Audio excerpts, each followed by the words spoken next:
Hello there, and welcome to the Follow Your Stuff podcast. Wait, there it is. There, Follow Your Stuff. I'm Kevin Sylvester. And I'm Michael Holenka. And we are co-authors of the book. You can see our names there on the bottom. And this is a companion to a book we wrote a couple years ago, which is also on the economy, which is called Follow Your Money. Now, Michael, we talked a little bit about greed as a kind of a concept in one of the other podcasts. And we talked about how big companies can get. That, to me, is the heart of what this book is about, I think, is the idea of how huge the global market is. The scale of everything we talk about today is unprecedented. It just doesn't exist. Like, does it surprise you sometimes when you look at how big our economy is? And it's not even our economy. You can't even think of a local economy really anymore. Well, it not only does it surprise me, but it thrills me. Is that when we were growing up, hunger was widespread in countries like India and China. And but by no means are those countries rich to the standards of what we have in North America. But that's come to an end. Really, one of the great unreported and underreported stories is the number of people who are being lifted out of abject poverty year after year after year. There are more people than ever before in the world today. But compared to 20 years ago, there's actually fewer in absolute numbers who are living in abject poverty.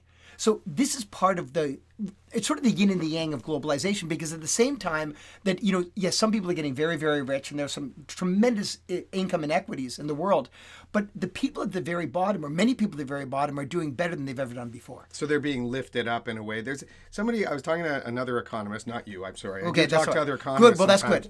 And what he was saying is that in some ways it's almost like what we saw happen in North America 100 years ago, which was a kind of the growth of the middle class and not trickle down, but the idea that wealth started to be created in the lower regions has now happened on a global scale. But the counter argument could be that is hurting people who had traditionally had jobs here, like in the manufacturing. That's all leaving here because they can pay cheaper wages elsewhere. And we will talk about wages in another podcast. The idea that you can, job security doesn't really exist. Unionizing is tough, benefits, all that sort of stuff. So how do you counter that argument?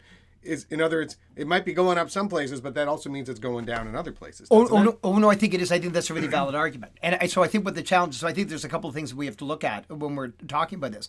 We have to look at the positive aspects of what is happening in the other parts of the world. And how some people who are really, really poor are seeing their lot in life getting significantly better. But I think what we also have to look at is in our own backyard is, how can we then figure out how the value that is being created still within North America can be distributed so that everybody is benefiting who's living within our borders and our shores as well. But I think that those two things are not mutually exclusive. I think that good things can happen on both fronts at the same time.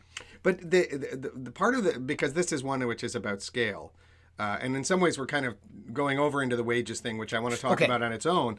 I do want to talk a little bit about what are the reasons, why is it so easy for a company now that maybe could have only grown this much 100 years ago or even 30 years ago? We talked about Amazon at another podcast, but let's say, I don't know, a global transportation company or Apple or any Nike of these, or anybody like any of these yes. brands that everybody knows. What is it in our world that has allowed them to be able to go from here to now almost unlimited ceiling of global reach? Well, I mean, clearly things like communication, like the internet, for example. Now you can get your message out in a very, very cost-effective way everywhere, in a way that you couldn't before. Like, so when we were growing up, when we were kids, you want to get your message out, you got to buy TV commercials, or you got to buy billboards.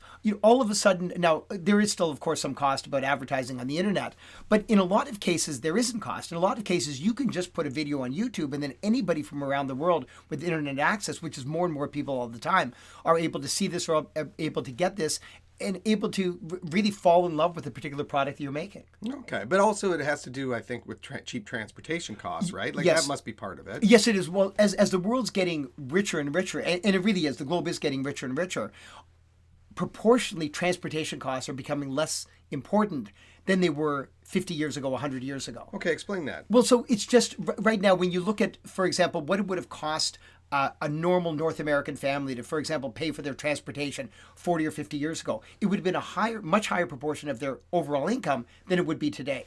And what's true as the family is true for an overall society. So, for example, in the 1970s, I think it was estimated that probably about 15 to 20% of the North American economy was really leveraged to oil. That is, took sort of about that much, and now it's more like 5 to 10%. So as we become wealthier, even though people say, "Oh my God, the price of gas is so expensive," well, relatively speaking, it's far less expensive than it was a couple of generations ago. Wow. Is it also a smaller percentage of, like, let's say, the shipping costs or the manufacturing? It part all of flows things? through, absolutely. Yes, we've seen tremendous efficiencies Wow. in a variety of industries, and as a percentage of total revenue, income, by gross domestic product, but whatever metric you want to look at, that in percentage terms, even though it seems to be getting more expensive every year, is actually coming down in percentage terms. Wow. Okay. So now, actually, this would lead me to, I guess, a final question on global scale. We see some countries or certain elements of some countries trying to close back this global scale into a local economy. Certainly, we're seeing this in the United States at the time of this recording. Yeah. But do you see the global market going anywhere? Or is it going to continue to grow? Is it going to stay like it is? I think it's going to continue to grow, and I think that's a good thing, by and large. I think what's going to happen, though, at some point, see, the beautiful thing about this is that if we can see countries like, for example, China, India, reach a quality of living, a standard of life like we enjoy in North America, then it's going to naturally equalize, because then there won't be the kind of competitive and cost advantage that we're seeing right now. So there's a very good reason why, for example, all of the clothes that you own are being made right now in countries like, for example, Bangladesh. Mm-hmm. And it's really interesting. If you look at, and I would urge anybody who's watching this, take a look at where, for example, your blue jeans and your T-shirts are being made. They're not being made in China for the most part. They're being made in countries like Bangladesh, maybe Honduras. Why is that? Because wages are too high in China. It wasn't true 10 years ago. Everything was being made in China. So there's that kind of natural correction process. So what is happening now in China is more higher end manufacturing. Jeans aren't being made in China. iPhones are. Interesting. All right. And we're going to talk about wages in another podcast. So I'm going to leave this conversation here. That is this episode of the Follow Your Stuff podcast. You can find out more by going to Anik Press. That is anikpress.com. And you can also check out our companion book to this one, which is, of course, Follow Your Money. And this tells you where the money goes, and this tells you how stuff is made. And you can get a pretty good sense of the global economy by looking at both of these books, I would say. I think you can. You get some really interesting insights. Awesome. Michael, thank you very much. Thank you.